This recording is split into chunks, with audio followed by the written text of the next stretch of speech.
In this video, we are going to look at linear graphs and revise the equation of a linear graph and run through a couple of examples of finding the equation of a linear graph because it is such an important thing that you must be able to do. Okay, so if we look at the equation y equals mx plus c, you should be very familiar with it already. So let's just revise. C gives us the y coordinate of the y-intercept, okay? M is our gradient of the line, and of course gradient can be found using the gradient formula. M equals, and then the change in y coordinates, so maybe y2 minus y1 over the change in x coordinates, so x2 minus x1, okay? And we also know that if the gradient is positive, the graph is increasing. So graph increases. And where the gradient is negative, it means the graph is decreasing. So graph decreases. Okay. The second equation that we have here is a second form of a linear graph. Now this actually becomes very helpful with many calculations. So it is one that you must become familiar with. Okay, y minus y1 equals m times x minus x1. Again, m is our gradient, and y1 and x1 are coordinates of a point that lie on the graph.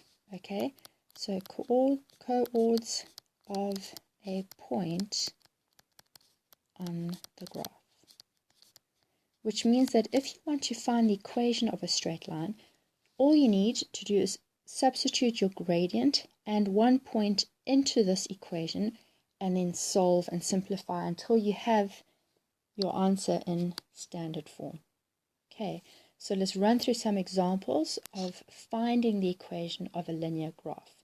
In our first example, you are given the gradient of the line and a point. Okay, so it says determine the equation of a line with a gradient of -2 passing through the point 3, -4. So the first thing you always want to do is find the gradient. In this case, of course, it's given to us. So our gradient is -2. It's given to us. Okay, so now to find the equation, I need to substitute a point to ultimately find C. But what I'm going to do is substitute it into our second equation for the linear graph. Okay, so I'm going to substitute our gradient and the point that we have on the line. So y minus y1 is going to be -4 equals m, which is -2, times x minus x1, which is 3. Okay, now I can simplify. So get rid of brackets. So I have y minus times a minus is plus. So y plus 4 equals -2. I'll distribute that into the bracket. So it's -2x. -2 times -3 is +6. Solving for y, I'm going to subtract 4. So I have y equals -2x. 6 minus 4 is 2. My final answer in standard form. Second example is where you are given 2 points. Okay, so determine the equation of the line passing through the points F and G, and you're given the coordinates. Okay, I want my final answer to be in the form y equals mx plus c, so I have to find my gradient first. Now I'm not given the gradient, I'm given 2 points, so I have to use the gradient formula. Okay, and in this case I'm going to write y of f minus y of g.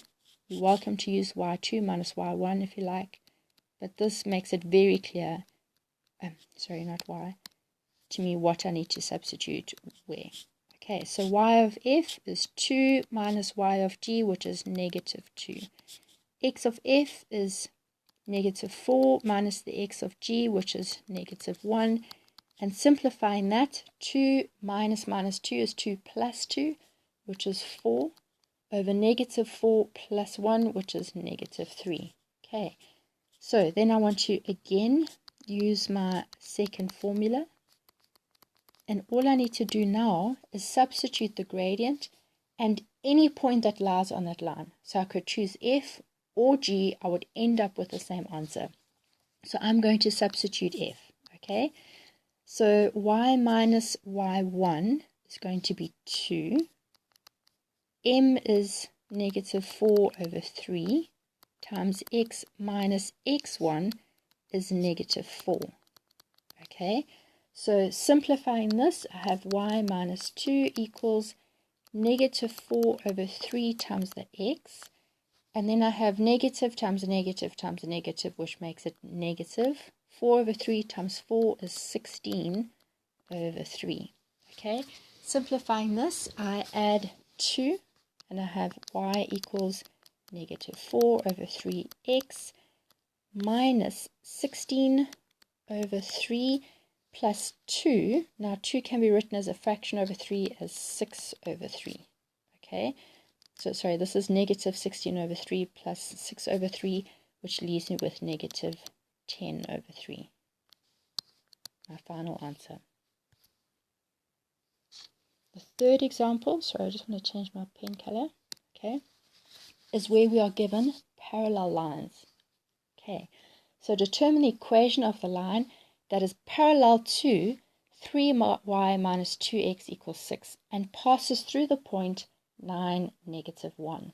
Okay, so the first thing I want to do is find the gradient, and to find the gradient I'm going to use the fact that I'm told that the line is parallel to 3y minus 2x equals 6, because I know that parallel lines have the same gradient.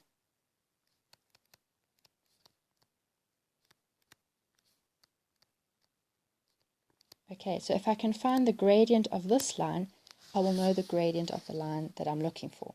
Okay, so the first thing I need to do is rewrite this 3y minus 2x equals 6 in standard form so I can read off the correct m for gradient. Okay, so I'm going to add 2x, so I have 3y equals 2x plus 6. Then I'm going to divide by 3. So I have y equals 2 over 3x plus 6 divided by 3 is 2. So the gradient is 2 over 3. Okay, then to find my equation, I'm going to use y minus y1 equals m times x minus x1. I substitute a gradient and a point on the line, and then I can find my equation. So I have y minus y1 is negative 1. Okay, equals m is 2 over 3 times x minus x1 is 9. Okay, simplifying, I have y plus 1 equals 2/3 x. 2/3 times negative 9 is negative 6. And then to solve for y, I'm going to subtract 1. That leaves me with y equals 2/3 x minus 7. Okay. The fourth example is where I'm given the fact that it's perpendicular to a line.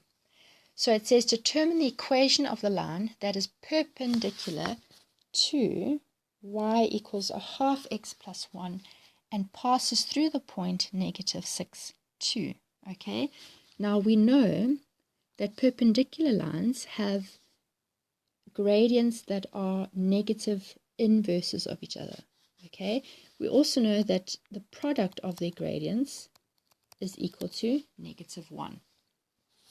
Okay, so I'm going to write the product, and gradients are negative inverses. Okay, so if I know that the gradient of the perpendicular line is a half, then the gradient of my line is the negative inverse. So if this gradient is positive, the second gradient is negative. Inverse means tip it, okay? So the 2 goes to the top, the 1 to the bottom, which makes it 2 over 1, which is just negative 2. Okay, so that's my gradient. Now I use, my formula, y minus y1 equals m times x minus x1, and I substitute the gradient and a point.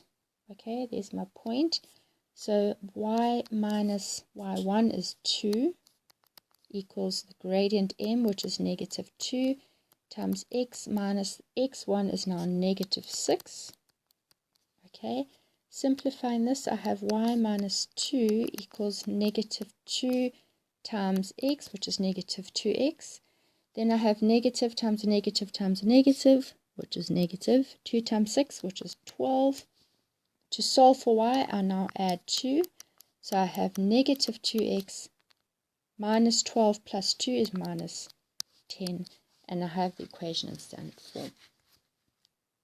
Example 5 is where I'm told that the line is parallel to the y-axis. Now that means, if that's my y-axis, if the line is parallel to the y-axis, it means it's a vertical line. Now vertical lines have the equation x equals a number. Okay, now every coordinate on that line will have the same x coordinate. So if I know any point on that line, I will know the number that x equals. Okay, so it says determine the equation of the line passing through a negative 1, 2 and parallel to the y-axis. So this tells me I'm dealing with a vertical line. Here I have a line, a point that passes through. So I have that this point is negative 1, 2.